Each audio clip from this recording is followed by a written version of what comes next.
Forget and join together. Let no man put asunder.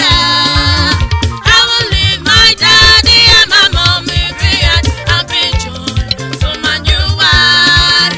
I will leave my daddy and my mommy behind and be king to my good husband. Father, pray for me, oh. Marriage, oh.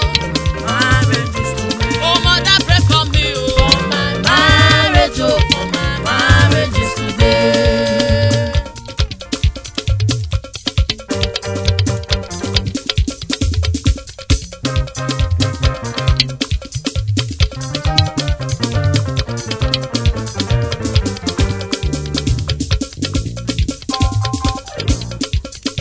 My marriage begins today.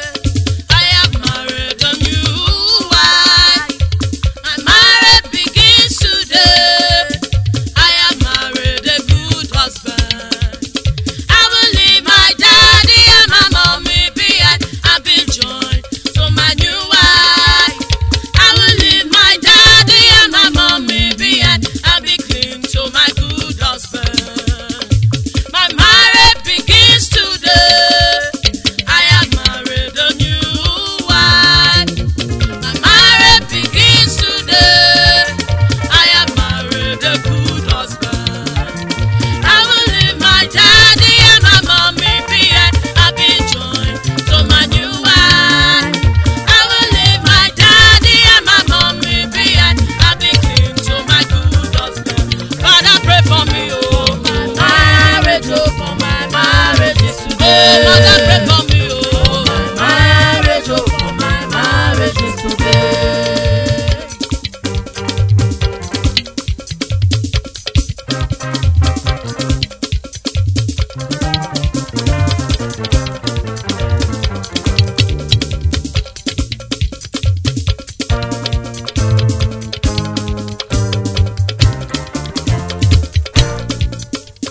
Brother-in-law, sister-in-law, let's come together.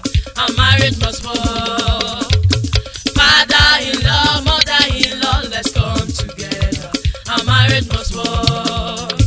I prayed and prayed for a good wife. I prayed and prayed for a good husband. I will shout hallelujah, Jesus answered my prayer. I will shout hallelujah to praise the Lord. I will shout hallelujah, Jesus answered my prayer.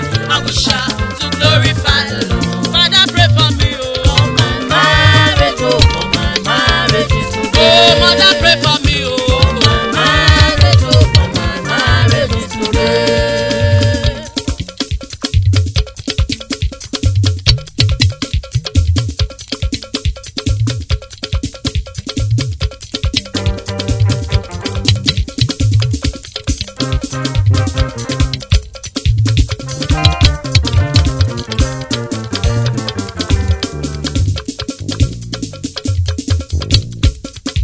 My marriage shall be a blessing, and my children surround my table.